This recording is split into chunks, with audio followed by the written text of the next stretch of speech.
did this lesson in sort of a strange order. I'm going to just jump right into graphing and then try to explain what all the pieces are and how the equation comes to be. And I'm not going to derive as much as I usually do. The derivation for this one gets quite lengthy. It's more involving than any of the other ones we've done so far. And we skipped ellipse because it was involving. So I'll show you why everything works. We won't quite prove it all, but I'll show you enough to get the job done. So the equation looks almost identical to an ellipse. The only difference is this is going to be a minus sign right here. And that's it. That's really what tells you this is a hyperbola. If this was a plus, it would be an ellipse. And I'll do some Desmos stuff here in a few minutes, and you'll see how they're really similar anyway. I could actually make a point, trace out a hyperbola, jump to an ellipse, and go back to a hyperbola, because they're really similar.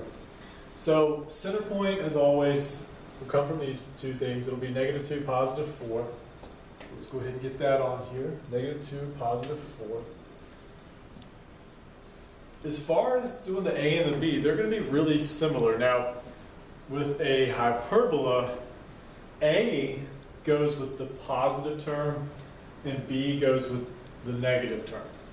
All right. When we get the focus, and it's going to have a focus like everything else except circles, which you saw why, because an ellipse, when you turn into a circle, the focus becomes the center point. So everything really has a focus. The focus on these will be on the major axis again. The major axis is not necessarily the longest one, but the one that's positive. Okay. So right away it begins just like an ellipse. We're going to go 5 right and left because that's with the x. Scroll up there so you can see that. So we'll go 5 right, 5 left to get started. And if it looks familiar, it's because it's the same problem we did with an ellipse earlier. I just changed the sign in the middle to help accentuate how similar these are. Here's where it gets different. For an ellipse, I'd go up and down 2, which is sort of what's going to happen because the b value here is 2. On an ellipse, I'd go up and down from the middle and we complete the shape. For a hyperbola, you really kind of construct the asymptotes that are going to contain it. You do that by making this rectangle. When you get the rectangle, since we're going up and down 2, we don't do it from the center point, we do it from these 2 vertices we just made. And you'll see why I refer to those as vertices in just a few minutes as well. All right, so you create this rectangle. That's your center point. These are going to be the vertices of the hyperbola. And a hyperbola is really going to look like 2 parabolas just opposing one another. That's really all it's going to look like. So let me connect these corners of the boxes, and that's going to create our asymptotes. So these kind of fence in the hyperbola. And again, these first 2 points that we made, I refer to those as the vertices, because they are the vertices just like for a parabola. It's sort of a parabolic shape. It's not a parabola, so don't necessarily call it a parabola, but it is similar. It doesn't have the same opening pattern. It looks really similar. And it just gets really close to these asymptotes and goes through that vertex. And that's what I'm looking at when I see your assessment, when I'm looking for. I just want to see that it doesn't cross the asymptotes. It's really close to having that parabolic shape, really similar to that. And that's going to be it. That's going to be your graph. All right, so now let's nail down some definite things we saw. So first up, x minus h squared. That's going to be something that's in all of these. That's going to give me a center point, at least the x coordinate. And you're going to have it over top of a squared, just like usual. You're going to have y minus k, just like for an ellipse. It's going to be over b squared. The only difference is there's a minus here instead of a plus for ellipse, minus for hyperbola. Now this hyperbola here, this one's going to be oriented sideways. And I know that because x is positive and it comes first. So it really doesn't matter which one of these numbers is bigger. The one that's with the positive term, we're going to call it A. The one that's with the negative term, we'll call B. So let me give you an alternate scenario, a hyperbola that would open vertically. You would see the y come first. Really, you'd see it first because it's going to be positive. We just like to usually keep the minus in the middle. But the A would definitely be with this one because it's positive. And then x minus h squared over b squared. And this would be one that opens vertically. So it really all depends on whether y comes first or x comes first, or really technically which one's positive. A goes with the positive one, B goes with the negative one. And these things could be, with an ellipse, the major axis was the longest. For a hyperbola, we would call this the major axis because it's oriented vertically. And again, it really doesn't matter which one of these is larger. If A was really small and B was really big, we go a little ways from the center point and a long ways out, so we have a really wide hyperbola. If it was the other way and A was really big and B was really small, you go a long ways this way and not so much over, so it'd be a really, really narrow hyperbola. So that's the orientations you can see, horizontal and vertical. And I do want to talk about how we generate the foci. It's pretty easy. It's honestly kind of hard to derive and pretty easy to just visualize. So I'm just going to show you a little visual.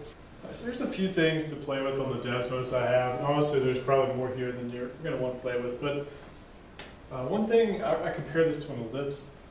Watch this. I've got a point you can actually drag around if you want to. And watch what happens. It'll actually jump to an ellipse and then jump right back to a hyperbola. These shapes are really similar. It probably makes sense because their equations are so similar.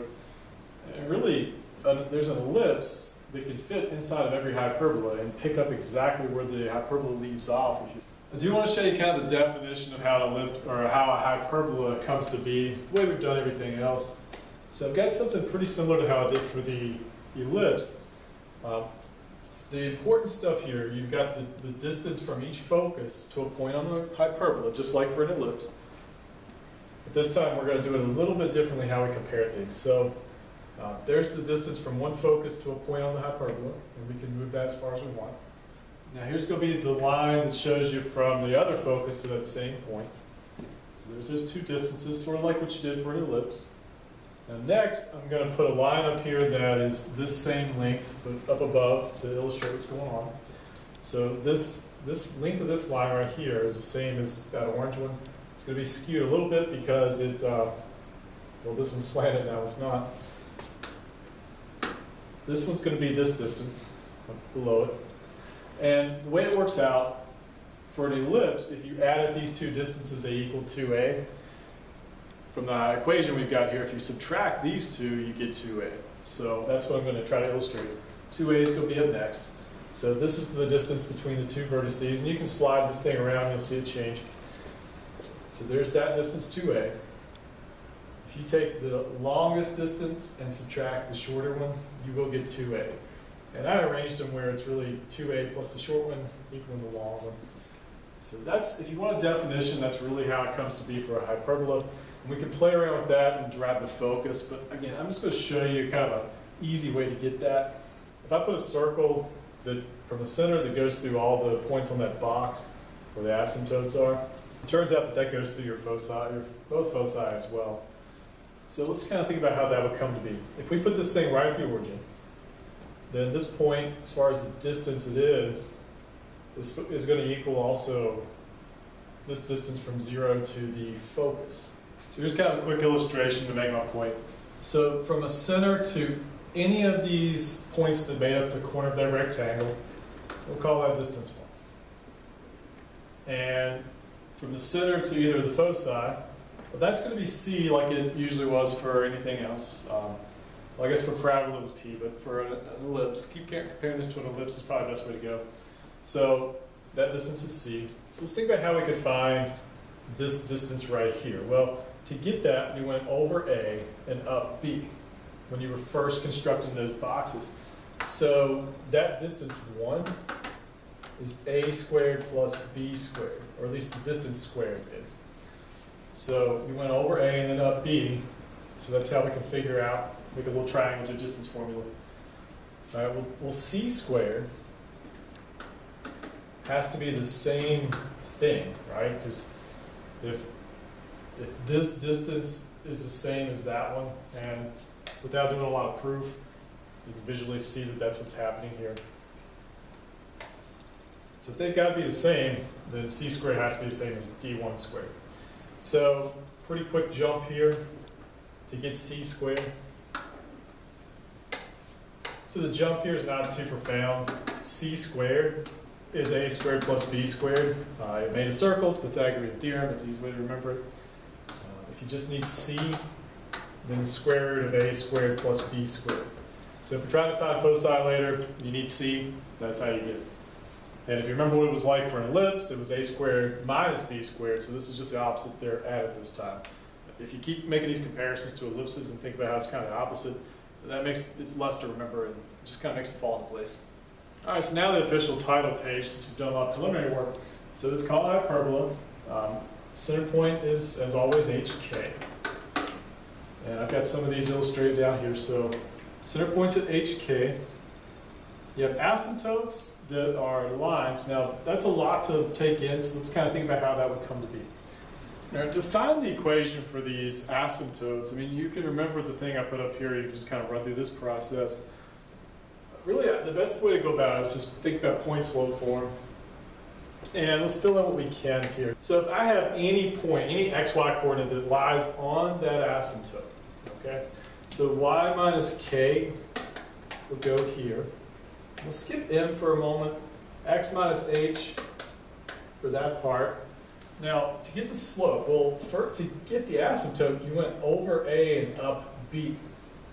So let me maybe make a little mark there. That's a, you went up b right there. So if you went over a up b, the slope of that would be b over a. So go ahead and put that in. And the only thing really left to do is to kick that k over, so b over a times x minus h plus k. And the slope could be plus or minus, because you also, whatever slope you have here, you're going to have one that has the exact opposite slope. It's going to be going downhill instead of uphill. So I'm just going to put the plus or minus in here. You can run through the other case if you'd like to, but you're still just picking some xy coordinates, so everything else stays the same. And there you go. There's the equation for your asymptotes. You can memorize that, or you can just kind of derive them as you go. I've kind of found the equal split over the years with what students prefer, so it's completely up to you, whatever seems easier to you. But that's how I come up with that asymptote formula right there. Vertices and foci, I showed you how to get C. This is for one that's oriented sideways. So from H, I'm just going from the center point H, just going over A and left A to get my vertices. If it's oriented vertically, you go from K up, K down. And foci, same thing, just go C from the center. So I won't get too deep into all that. Sometimes that's even worse than just going through and doing it. So that's there for as a reference, but I'm not going to suggest you sit down and memorize all this stuff. All right, this example is going to cover a lot of things you might see. The only thing I don't have in my notes here are completing the square. At this point, you've completed the square for all the other sections, so that should be a pretty good skill at this point. And I really just want to focus on what's different about hyperbolas versus everything else you've seen so far. So here's one that's going to be oriented vertically, and I know that because the y term is positive. We can say it comes first, but really it's because it's positive, and we typically write it first, so that's why it is first. Now, be careful here. Your y coordinate for the center is positive 3. If you just have x squared, there's nothing added to x squared, so it's just 0. So 0 for x, 3 for y. There's my center point right there. Now to do the box. Now this is one where this is A, this is B. Make a little note of that. That's sort of A squared technically. That's B squared. This is A because it's with the positive term. This is B because it's with the negative term. It doesn't matter how big they are. With ellipses it does. With this, it doesn't matter how big they are. So for the A term, we go up and down 2. And those will become my vertices. That's how the hyperbola will be oriented. Now, B is 4 because B squared is 16. So I'm going to go 4 left and right from these points I just made. And also from the vertex down here. It's going to make a rectangle. Okay. And we're going to connect those with some lines to make our asymptotes. Make those dotted because they're technically not part of your graph. They are boundaries. Then finally, I'm going to draw the hyperbola in. So I'm just going to kind of make it follow the asymptotes pretty close. Again, it's not quite a parabola shape. It's similar, but it's not quite the same thing. It doesn't open the same way as a parabola. All right, so let's fill in the information they've asked for. So first up, center point 0, 3. Vertices, we went from the center up 2 and down 2. So 0, 5 and 0, 1. You can see those pretty easily. The foci. All right, let's get C. To get C, it's really just distance formula. Just got to add a squared and b squared together. So 4 plus 16, c squared is 20. So c is square root of 20, and that is 2 square root of 5. So I'm going 2 square root of 5. I like to leave it right here to just think about it. Square root of 20 is about 4.5 roughly. So if I want to draw it on the graph, I'm going about right here. I'm going down 4.5 from the center point as well, so about right here. Not quite 4.5, but pretty close. Now this is the more technically correct way to do it, but that gives me a better idea how to make the graph. So those are my foci. To get the foci, you start at your center point 0, 3. You went up or down 2 square roots of 5. So I'm fine with just saying 0, 3 plus or minus 2 square root of 5. That's really probably the best way to leave it. Just showing, here's my center point. I went up and I went down that amount, and that's good to go. All right, finally is the asymptotes, and that's going to be y equals, first up, plus or minus b over a. I'll go through both ways. I'll do just the memorization format, and also derive one of them. So then we should be able to get the other one pretty easily. So b over a would be 2 over 4, so 1/2. Which looks about right. So I go up 1 over 2 for these, down 1 over 2 for the others. All right, next is x minus the h value, so 0. Okay, so really don't even need parentheses there, just 1/2 x. Plus the k value, which was 3. And that'll do it for the asymptotes. Now, if you want to go through and find it algebraically, then I would just pick 2 points that are on the line. And the center point, this one right here, seemed like a pretty good place to start. So to do that with point slope form, you'd say y minus, and you can call whichever one, 0.1, 0.2. I really just need to use that for the slope. So I'm just going to use my center point here, so y minus 3 equals my slope, so I went up 1 over 2. And just kind of visually look at that. And that's going to be times x minus 0. Because we're not going left or right at all. So I don't know if this is any better. Like I said, it's been kind of split over the years. So 1/2 x plus 3, that would be one of them. You can do something similar with another line here. And ultimately, I think it's better if you go ahead and just do plus or minus in there. But there's another way you could get your 2 asymptotes. That would be okay as well. So it's all about what you prefer. This is the last of the conic sections. There will be some questions in here where you just have to identify what they are without, you don't really want to do all the work. You just want to be able to look at the equation and tell. And to do that, you're really looking for x squared and y squared. And I got a little chart here we're going to fill out just the key things to be looking for. So no matter how complicated the equation starts, if you're thinking about the ones where you had to complete the square, just look for x squared and y squared. You can literally ignore everything else. Just look for those 2 things. All right, so here's a chart. I've got some examples kind of made up here. And again, you're looking for x squared and y squared. So this one is a parabola. Here's an example of a kind of jumbled up mess that you still need to complete the square for. If I'm just looking for x squareds and y squareds, right? There's y squared, but I don't have an x squared. See, that's kind of the giveaway. You only have x or y is squared. That's it. You won't have both. That's the giveaway for a parabola. Only one is squared. For a circle, there's x squared, there's y squared. They're going to have the same coefficients. That's really what it comes down to. A lot of times they'll both be positive, and a lot of times they'll both just be 1 for that coefficient. But that's the key, the same coefficient. It could be negative, and it could be like 5x and 5y squared. That's fine, as long as they're the same and the same sign. For an ellipse, there's 2x squared, here's 4y squared. Now, big important thing here, they've got to have the same sign as far as plus or minus.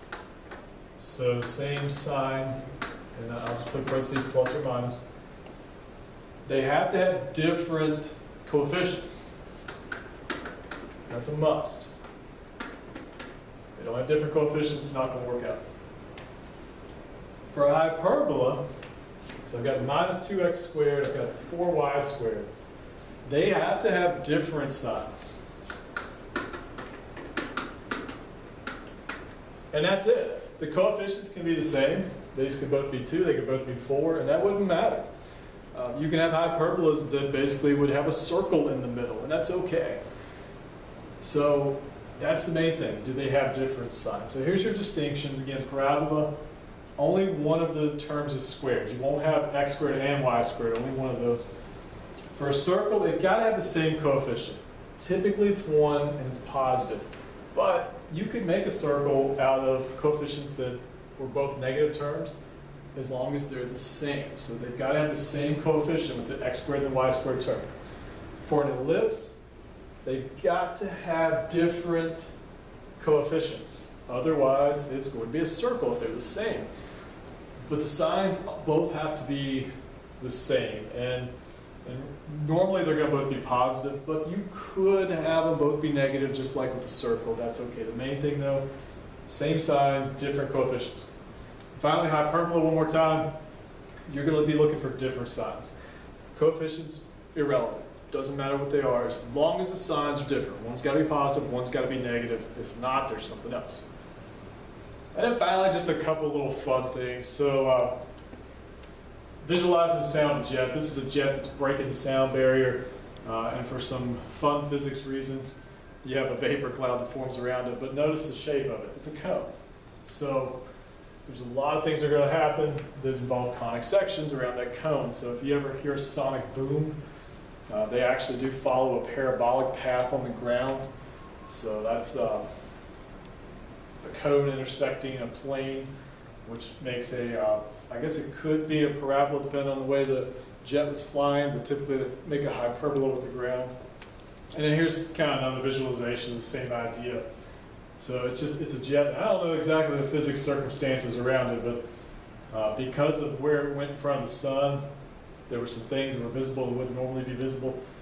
But there's a shock wave coming off of it in a cone shape, and it's hitting some sort of plane. I really don't know if it's because of the lighting or because of the moisture in the air, but anyway, it's hitting a plane where you can actually see the lines making up the hyperbola of the shock wave. So just a couple of fun places that hyperbolas show up in the real world.